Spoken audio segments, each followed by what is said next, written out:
O Senhor esteja convosco. Proclamação do Evangelho de Jesus Cristo segundo Mateus.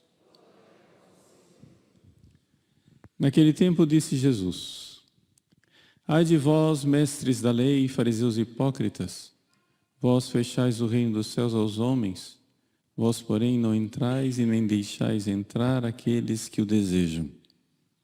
Ai de vós, mestres da lei e fariseus hipócritas, vós percorreis o mar e a terra para converter alguém e quando conseguis o tornais merecedor do inferno 2 vezes pior do que vós. Ai de vós, guias cegos, vós dizeis, se alguém jura pelo templo não vale, mas se alguém jura pelo ouro do templo, então vale. Insensatos e cegos, o que vale mais, o ouro ou o templo que santifica o ouro? Vós dizeis também, se alguém jura pelo altar, não vale, mas se alguém jura pela oferta que está sobre o altar, então vale. Cegos, o que vale mais, a oferta ou o altar que santifica a oferta? Com efeito, quem jura pelo altar, jura por ele e por tudo que está sobre ele. E quem jura pelo templo, jura por ele e por Deus que habita no templo. E quem jura pelo céu, jura pelo trono de Deus e por aquele que nele está sentado. Palavra da salvação.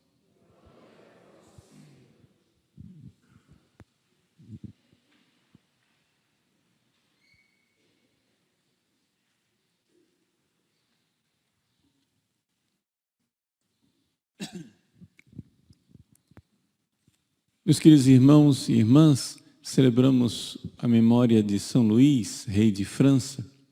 São Luís foi rei da França e faleceu em 1270. Ele viveu na época de Santo Tomás de Aquino e participou ativamente em 2 cruzadas, a 7ª e a 8ª cruzada, e morreu durante a 8ª cruzada. Na 7ª ele foi aprisionado. Trata-se de um rei cristianíssimo, um rei católico, santo e de grande virtude, que é modelo para todos os governantes. Nós vivemos numa época em que se defende a separação da Igreja e do Estado. Não vou entrar nessa discussão, mas é necessário nós entendermos o seguinte: não existe separação entre governante e religião. Se nós vamos defender a separação de igreja e Estado, quer dizer o seguinte, tá, o que é que nós podemos entender de forma correta como separação de igreja e Estado?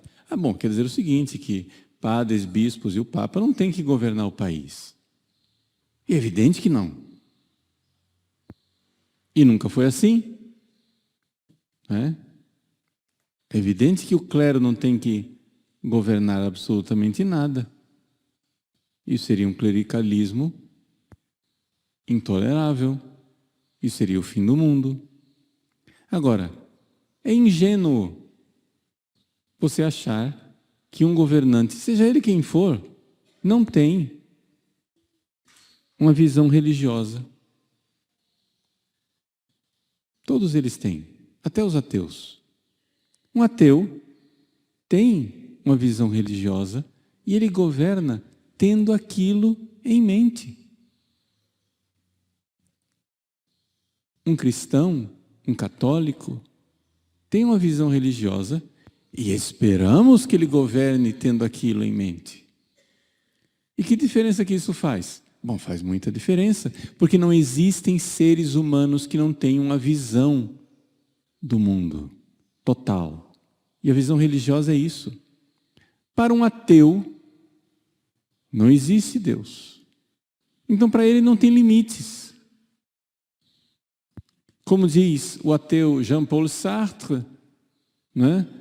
na sua famosa conferência, l'existentialisme est un humanisme, o existencialismo é um humanismo, ele diz assim, não existe um Deus que tenha pensado o ser humano, e já que ninguém pensou o ser humano vai ser o que ele quiser. Isso é uma visão religiosa do mundo. Ou seja, eu não tenho um Deus criador, ninguém me pensou, eu não tenho essência, eu só tenho existência. Então, se ninguém me pensou, eu não preciso seguir o script de ninguém, o manual de ninguém. Quando um engenheiro fez o microfone que eu estou segurando, ele pensou como que funciona o microfone. Aí, começa a não funcionar, eu levo na assistência técnica e digo, esse microfone real não está batendo com aquilo que o fabricante promete.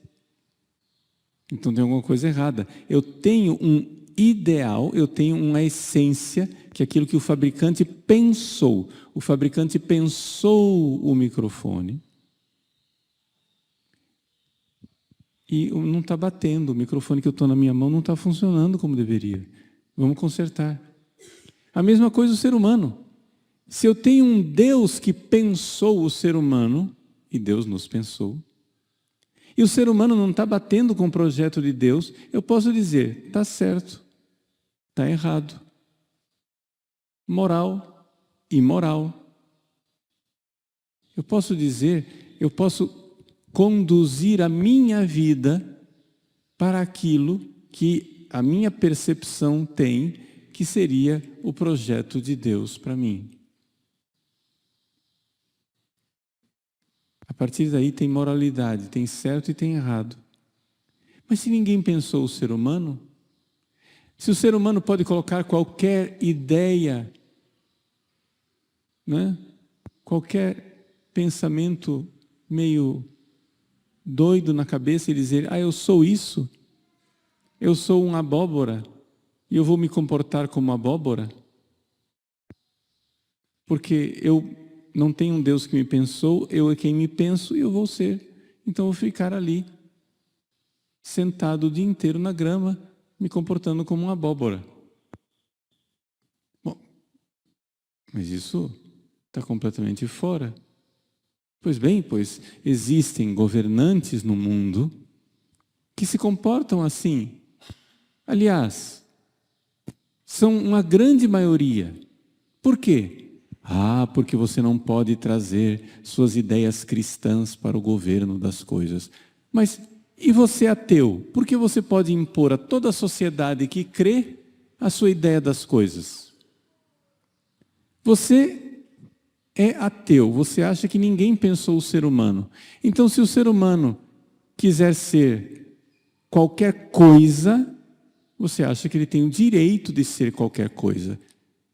E você impõe isso nas escolas, para os nossos filhos. Vejam, são governantes impondo a nós a visão religiosa deles. Não existe um Deus. Se não existe um Deus, o homem não tem que seguir nenhuma regra. Como não dá para todo mundo, cada cabeça uma sentença, então vamos fazer o seguinte, nós que governamos é que somos as regras. Sereis como Deus. São deuses, olha só que beleza. Como nós somos maravilhosos. Nós achamos que elegemos governantes. Na verdade, nós estamos elegendo deuses. É chocante dizer assim, mas é assim que está funcionando. São homens e mulheres para além do bem e do mal. Não há uma regra divina. Não existe um limite. Não existe um Deus que ponha limite e diz, até aqui chegarás e daqui não passarás. Não. E quando você chega e diz, você está seguindo valores ateus, e você está se colocando no lugar de Deus, eles gritam e dizem, separação da igreja e do Estado. Mas pois muito bem, mas que a igreja esteja bem separada do Estado. Mas na sua cabeça, senhor governante, seja do executivo, seja do legislativo, seja do judiciário, na sua cabeça, senhor autoridade e poder constituído, existe uma ideia de Deus que é ou não a origem dos valores, que é ou não a origem do bem e do mal. Não existe nenhum governante que não tenha uma visão de ética da sociedade, de bem e de mal, porque é a partir disso que qualquer um, constituído em poder, julga no judiciário, legisla no legislativo e executa no executivo. Não existe isso. Nós fazemos nossas leis num sistema perfeito, sem interferência externa. Como sem interferência externa, meu querido? Você está aí. Você existe, você não é externo, você está aí e você tem uma visão de mundo.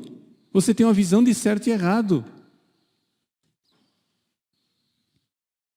E essas pessoas, com a desculpa de que o Estado é separado da igreja e a igreja é separada do Estado, subrepticiamente, de forma marota e esperta, introduzem a sua visão de religião de minoritários. Sim, minoritários. Por quê? Porque nós que somos uma democracia, temos uma maioria de cristãos em nosso país. No entanto, nosso país não é governado por valores cristãos.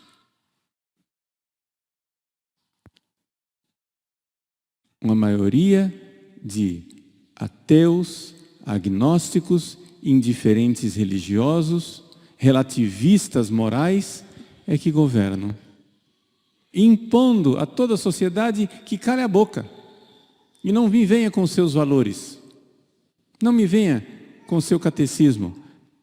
Toda a sociedade, nós damos poder a eles para eles imporem a nós a sua visão prática de irreligiosidade.